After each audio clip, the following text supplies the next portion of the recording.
Hello friend, I am doctor Harshad Rawal MD homeopaths और मेरी channel में आपका स्वागत है। आज का वीडियो में हम देखेंगे गैस्ट्रिक अल्सर। तो ये अल्सर क्या है, उसका कौन सा साइन एंड सिम्टम्स है, उनको कौन सी होम्योपैथिक मेडिसिन है, कौन सा होम मेडिसिन है, कौन सा कॉज है, क्या मैनेजमेंट है, इसके बारे में हम आपको बताएंगे। मित्रों, ये जो अल्सर होता है ये हमारा शरीर के बाहर भी होता है और शरीर के अंदर विभाग में भी होता है। तो अल्सर जो हमारा मुंह से लेके इंटेस्टाइन तक होता है, इसमें मेडिकल भाषा में उसका अलग अलग नाम दिया गया है। तो जो सबसे मुंह में जो छाला पड़ता है और अल्सर होता है उसको माउथ अल्सर बोलते हैं। कई बार हमको GERD से गट से जो हमको इसोफेगस में अल्सर होता है, इसको इसोफेगस अल्सर बोलते हैं। कई बार हमारा स्टमक में अल्सर होता है, उसको गैस्ट्रिक अल्सर भी बोलते हैं। कई बार हमको आमाशय होता है, जो छोटी आंत और हमारा स्टमक के बीच का भाग है, जिसको हम आमाशय बोलते हैं, उसको और डियोडिनल पार्ट बोलते हैं, उसको डियोडिनल अल्सर भी बोलते हैं। और जो अल्सर हमारे इंटेस्टाइन में होता है उसको अल्सरेटिव कोलाइटिस भी बोलते हैं और अल्सर इन इंटेस्टाइन भी बोलते हैं। तो हमारा जो भी हमारा अल्सर होता है, इसका अलग अलग परिभाषा में मेडिकल भाषा में वर्गीकृत किया है। पर मित्रों, एलोपैथिक में उनकी कोई दवा नहीं है। लाइफ लॉन्ग आपको एंटी एसिड या जो पेंटाप्रेजोल या एंटासिड की जैसी दवा जिंदगी भर लेना पड़ता है और आपको सप्रेस करना पड़ता है। ये भी दवा केमिकल होता है, तो इसका भी साइड इफेक्ट होता है और आपको कॉम्प्लिकेशन लाइफ लॉन्ग रहता है। पर मित्रों, जब भी आपको डायग्नोसिस हो जाए कि आपको गैस्ट्रिक अल्सर है या डियोडिनल अल्सर है या आपको इंटेस्टिनल कोलाइटिस है, इसके बारे में मैंने एक वीडियो भी बनाया है। तो आप जरूर उसको देखना, स्टडी करना। शुरुआत से लेकर एंड तक देखोगे तो आपको ये जो अल्सर है इसके बारे में आपको जानकारी मिलेगा।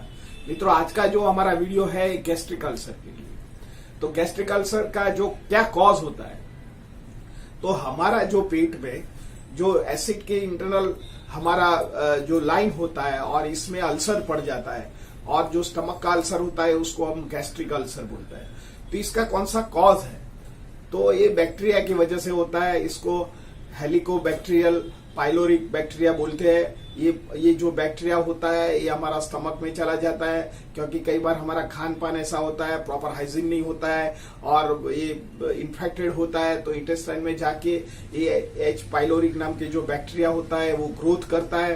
ग्रोथ की वजह से इनके इंटेंसिटी बढ़ जाता है और इतनी बड़ी बड़ी कॉलोनी बन जाता है। कॉलोनी बनने से अंदर ऊजिंग हो जाता है और अल्सर बन जाता है। तो इसको स्टमक अल्सर भी बोलते हैं। तो सबसे पहले कारण उसको bacterial infection, H pyloric is the main cause. Second thing, हमारी हैबिट्स। कई बार हम ज्यादा अल्कोहल लेते हैं, टोबैको स्मोकिंग करते हैं या स्मोक करते हैं या टोबैको चाविंग करते हैं। तो इसके कारण भी एक्सेस ऑफ, एक तो एसिड है, पेट में भी एसिड रहता है, तो इसके कारण भी हमको गैस्ट्रिक अल्सर होने का चांसेस रहता है। तो जो लोग अल्कोहल पीते हैं और टोबैको खाते हैं उनको भी एक गैस्ट्रिक अल्सर होने की संभावना रहती है। तो थर्ड कॉज, हम एंटी इंफ्लेमेटरी और स्टीरॉइड या कोई पेन किलर हम दवा लेते हैं, लॉन्ग टर्म लेना पड़ता है जॉइंट पेन के दुखावा के लिए, तो भी हमको पेट में अल्सर हो जाता है और गैस्ट्रिक अल्सर भी होता है और डियोडिनल अल्सर भी होता है। तो ये भी कॉज मेन माना गया है।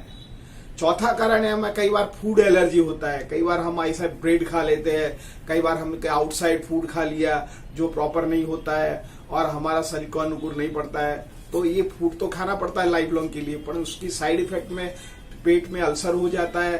तो ये एलर्जिक फूड के लिए भी ये गैस्ट्रिक अल्सर होता है। ऐसे अल्सरेटिव कोलाइटिस में भी होता है। Ulcerative colitis mainly food allergy का भी is one of the cause होता है। तो मित्रों, ये जो सामान्य कॉज है, कई बार हमारा लाइफस्टाइल ऐसा होता है कि हम फास्ट फूड ज्यादा खा लेते हैं, तली हुई चीज होता है, तेल होता है, मिर्च मसाला ज्यादा होता है, तो हम कई बार ज्यादा नहीं खा सकते।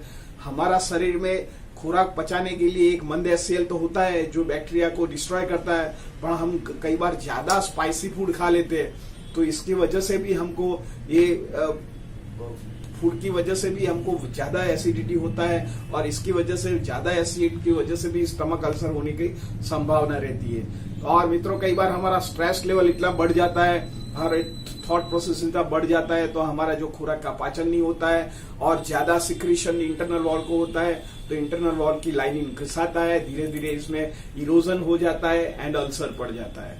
मित्रों, ये उसका कॉज है। उसका सामान्य सिम्टम्स कैसे मालूम पड़ेगा आपको? ये आपको गैस्ट्रिक अल्सर है या डिनोडिनल अल्सर है।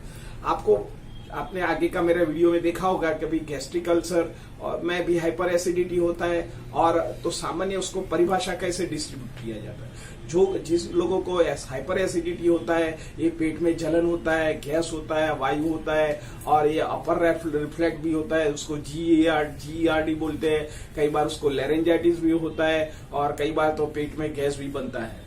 पर जिनको गैस्ट्रिक अल्सर होता है, ये खाना खाने के बाद आधा घंटे के बाद दर्दी को पेट में दुखता है, जलन होता है, पेन होता है, और गैस भी होता है, कॉन्स्टिपेशन होता है, और सिर का दुखाव भी हो जाता है, कई बार अशक्ति भी लगता है। तो ये गैस्ट्रिक अल्सर एंड एसिडिटी का डिस्ट्रीब्यूशन है। तो सामान्य जो अल्सर जिन लोगों को होता है, एक तो भूख नहीं लगती पेशेंट को, वजन घटता है, उसको कंटिन्यूस पेट में पेन होता है, कई बार कॉलिक पेन होता है, कई बार जो ड्यूटी के नाभि में आजू बाजू दुखता है, कई बार उसको पेट में इतना दुखाव हो जाता है, कमर दर्द भी होता है, कई बार स्टूल पास में भी उनको ब्लीडिंग आता है। जो स्टूल पास में फ्रैंक रेड कलर का जो स्टूल आता है, तो इसमें बहुत वरीड करने की बात नहीं होती है। पर कई बार mix with stool coffee ground का है, तो तुरंत आपको डॉक्टर की सलाह लेना जरूरी है। क्योंकि कई बार क्रॉनिक आपको जो गैस्ट्रिक अल्सर होता है, कई बार कार्सिनोमा और एडिनो कार्सिनोमा होने की भी संभावना रहती है। मित्रों, ऐसे कई बार जिन लोगों को सीवियरिटी 3rd स्टेज में जिसको अल्सरेटिव कोलाई अल्सर होता है, स्टमक अल्सर या डियोडिनल, तो कई बार फ्रैंक रेड कलर की वॉमिटिंग होता है। ये वॉमिटिंग होने का कारण भी ये स्टमक अल्सर हो सकता है। नहीं तो कई बार कॉफी बैकग्राउंड वाला भी वॉमिटिंग हो, तो जब भी कॉफी बैकग्राउंड वाला वॉमिटिंग है तो आपको वार्निंग है, पेट में कुछ खराबी है, आपको गैस्ट्रिक अल्सर होने का एक डायग्नोसिस करता है, अंदर इरोजन हो सकता है। कई बार ज्यादा पेन किलर लेने से आपको मिडनाइट भी ऐसा दुखाव होए और आपको वॉमिटिंग चालू हो जाए, तो ये भी आपका जो ड्रग इंड्यूस आपको अल्सर स्टमक हो सकता है। तो ये सामान्य सिम्टम्स होता है। कई बार भूख नहीं लगती, वेट लॉस होता है, बेचैनी लगता है, खूब अशक्ति लगता है पेशेंट को, स्टूल जाने के बाद उसको होता है तो उसको एनेमिक हो जाता है, इसमें B12 भी कम हो जाता है, विटामिन B12 की भी डेफिशिएंसी रहता है, छाती में उसको पाल्पिटेशन हो जाता है, कई बार उसको हाइपर एसिडिटी होता है, गैस्ट्रिक रिफ्लेक्ट होता है, उसको GERD बोलते हैं। कई बार लॉन्ग टर्म साइलेंट GERD और गैस्ट्रिक रिफ्लेक्ट होता है तो लेरेंजाइटिस होता है, बोलने में दिक्कत होती है, कई बार आंखों में जलन दर्दी को होता है, और कई बार विचार वायु में भी प्रभावित करता है। कई बार ज्यादा गैस बनता है तो हमको इतना विचार वायु हो जाता है, डिप्रेशन भी हो जाता है, दर्दी को कॉन्फिडेंट नहीं रहता है, तो कई बार दर्दी डिप्रेट हो जाता है, उनको लगता है कि मेरे को लाइफ लॉन्ग दवा लेना पड़ेगा। क्योंकि आधुनिक साइंस में मैंने आगे जो बताया कि एंटी एसिड है, पेंट्रापेजोल प्रकार की जो दवा है, रेनेटिन प्रकार की जो दवा है, लाइफ लॉन्ग लेना पड़ता है। कई बार ये लोग डायग्नोसिस करते, सर्जरी भी करते हैं, पर जो हेलिकोबैक्टीरिया होता है वो शरीर में जाता नहीं है। पर कोई मित्रों, घबराने की जरूरत नहीं है। होम्योपैथिक में इसके लिए मास्टर ब्लास्टर दवा है। आप होम्योपैथिक दवा करो तो आपको बॉडी में से H. पाइलोरी या E. कोलाई बैक्टीरिया हो, या आपको क्रॉनिक क्रोन डिजीज भी हो, तो ये चला जाता है। तो मित्रों, होम्योपैथिक दवा में इज अ मास्टर ड्रग्स। इससे पहले मैं आपको बताता हूँ उसका डायग्नोसिस कैसा होता है। तो आधुनिक साइंस में पेट में एक नली जैसा, जिस लोग इंडोस्कोप करते हैं और दूरबीन से देखते हैं कहाँ इरोजन है, स्टमक में पार्ट में या डियोडिनल में है, या अपर रेस्पिरेटरी जो तुम्हारा जो लोअर एंड स्प्लिंटर है जो इसोफेगस के नीचे वही है, ये डायग्नोसिस करके मुताबिक ये लोग आपको एंटी एसिड प्रकार की दवा लेते हैं। पर मित्रों, इसके साथ जो आप होम्योपैथिक थिंक करोगे तो इज अ मास्टर ड्रग्स है। होम्योपैथी के मैं आपको 10 मेडिसिन बताता हूँ, आप अकॉर्डिंग जो भी मेडिसिन है आप लोगे तो आपका जो गैस्ट्रिक अल्सर हुआ हो या डियोडिनल अल्सर हो, या आपको हाइपर एसिडिटी हो, या आपको GERD हो, इसमें सब में ये मेडिसिन काम करती है। तो सबसे पहले अर्जेंटिकम नाइट्रिकम नाम की जो दवा है 30 पोटेंसी में, जिनको मल्टीपल गैस्ट्रिक अल्सर होता है, पेट में दुखाव होता है, वेट लॉस होता है, म्यूकस में ज्यादा आता है, अशक्ति पुष्कर लगता है पेशेंट को, और नर्वसनेस लगता है, और उसको स्वीट खाने की इच्छा हो, तो सबसे पहले argentum nitricum is the master drugs. 30 potency आपको लेने का है और 3 महीने तक सुबह दोपहर शाम को चलाने का है। इससे आपका जो गैस्ट्रिक अल्सर धीरे धीरे कुदरती हीलिंग हो जाएगा। इसमें जो एच पाइलोरी का भी इन्फेक्शन होगा तो भी शॉर्ट कर सकता है। मित्रों, सेकंड नंबर की दवा है नक्सवामिका। नक्सवामिका दवा है जो हम इंड्यूस अल्कोहल ले लेते हैं और ज्यादातर हम टोबैको खा लेते हैं और ज्यादातर हमारा नींद का इरेगुलरपन होता है, खाने का रेगुलर नहीं होता है, आउटसाइड फूड ज्यादा लेना पड़ता है, हमारा डाइजेशन पावर पूरा हो जाता है, इसके लिए एसिड ज्यादा सिक्रीशन होता है और इसके लिए जो हमको रोग होता है जो गैस्ट्रिक अल्सर या डिओडिनल अल्सर, तो नक्सवामिका दवा इज अ मास्टर ड्रग्स। आप नक्सवामिका दवा सुबह दोपहर शाम को 30 पोटेंसी में 2 से 3 महीना लोगे तो आपको जो इंडाइजेशन की वजह से या आपको अल्कोहल या टोबैको की वजह से एक्सेस ऑफ हैबिट्स हुआ है, एक्सेस ऑफ टोबैको लेने या अल्कोहल लेने, तो इसकी बैड इफेक्ट नर्वाइन कर सकती है और आपको जो गैस्ट्रिक इम्बैलेंस हुआ है वो रिपेयर कर सकता है। मित्रों, थर्ड नंबर की दवा है काली बाइक्रोमिकम। काली बाइक्रोमिकम जो दवा है जीआरडी में काम करता है, गैस्ट्रिक एसिडिटी में काम करता है। जिनको एलर्जिक राइनाइटिस होता है, ज्यादा छींके आती है, साइनोसाइटिस का प्रॉब्लम रहता है, कॉन्स्टिपेशन रहता है, पाचन स्लो हो जाता है, वेट लॉस होता है, अशक्ति आता है, कमर में दुखता है और हार्ट बंद रहता है, इनके लिए का जो काली बीछी मास्टर ड्रग्स पर आपको 3x पोटेंसी से ज्यादा लेने का नहीं है। आप मार्केट में से लाके जनमन दवा में कंपनी से लाके 3x पोटेंसी में यूज कर सकते हैं। मित्रों, आगे का जो पीएच लेवल नॉर्मल कर सकता है और ठीक कर सकता है। मित्रों, आगे की जो दवा है रुबीनिया।